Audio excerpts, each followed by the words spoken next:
দেশের সার্বিক পরিস্থিতি এখন বেশ জটিল এবং অস্থিতিশীল। একদিকে যখন আইন শৃঙ্খলা বাহিনী ব্যবস্থা নেয়, তখন তাদেরকে কেউ বলে আওয়ামী লীগের দোসর, আবার কেউ বলে ফ্যাসিস্টের সহযোগী। কিন্তু যখন তারা উপস্থিত থাকে না, তখন আবার সাধারণ মানুষ তাদেরকে খুঁজে বেড়ায়। এই অবস্থায় আইন শৃঙ্খলা বাহিনী আসলে কোন পথে চলবে, সেটাই প্রশ্ন। অন্যদিকে গণ অধিকার পরিষদের সভাপতি বিপিনুর সম্প্রতি নিজের কর্মকাণ্ডের কারণেই হামলার শিকার হয়েছেন বলে অভিযোগ করেছে। এ নিয়ে তদন্ত চলছে, তদন্ত রিপোর্ট আসবে বলে জানানো হয়েছে।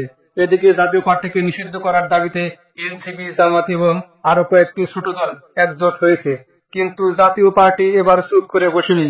মহাসচিব ব্যারিস্টার শামীম হায়দার পাটোয়ারি স্পষ্ট করেছেন, জাতীয় পার্টি কখনো সন্ত্রাসী কর্মকাণ্ড করেনি, তাই সন্ত্রাস বিরোধী আইনে তাদের উপর নিষেধাজ্ঞার দাবি আইনসঙ্গত নয়। তিনি নেতা কর্মীদের প্রস্তুত থাকতে বলছেন, আঘাত এলে জবাব দিতে হবে, প্রয়োজনে সবাইকে ঢাকায় আসতে হবে। জাতীয় পার্টির চেয়ারম্যান জি.এম. কাদেরের নেতৃত্বে ঐক্যবদ্ধ আছে বলেও তিনি জোর দিয়ে বলেন, তার দাবি জাতীয় পার্টির বিরুদ্ধে সব ষড়যন্ত্রে ব্যর্থ হবে।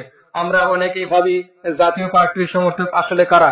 রিকশাওয়ালার এক ভিডিও এই ক্ষেত্রে আলোচনায় এসেছে। সে বলছে, ঢাকায় অফিস ভাঙতে দেখেও কিছু বলি নাই, রংপুর হলে গাইরে ফেলতাম। অর্থাৎ জাতীয় পার্টির একটি শক্ত সমর্থক শ্রেণী আছে, বিশেষ করে রংপুর অঞ্চলে। কিন্তু এর মধ্যেই দেখা গেছে জাতীয় পার্টির কার্যালয়ে হামলা, ভাঙচুর, এমনকি আগুন দেওয়ার মতো ঘটনা ঘটেছে, যা ভবিষ্যতের রাজনীতির জন্য মোটেও ইতিবাচক নয়। কারণ আগামী দিনের ক্ষমতায় পালাবদল হলে অন্য রাজনৈতিক দলের অফিসও একইভাবে আক্রমণের শিকার হতে পারে।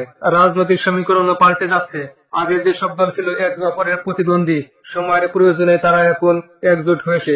বিএনপি আর জামাতের সম্পর্কই তার প্রমাণ। এখন শঙ্কা তৈরি হচ্ছে, জাতীয় পার্টি আবার আওয়ামী লীগের ঘনিষ্ঠ হয়ে উঠতে পারে কিনা। তবে মূল প্রশ্ন হচ্ছে, কোন আইনে জাতীয় পার্টিকে নিষিদ্ধ করা যায়, সেটির সুস্পষ্ট ব্যাখ্যা দিতে হবে রাষ্ট্রকে।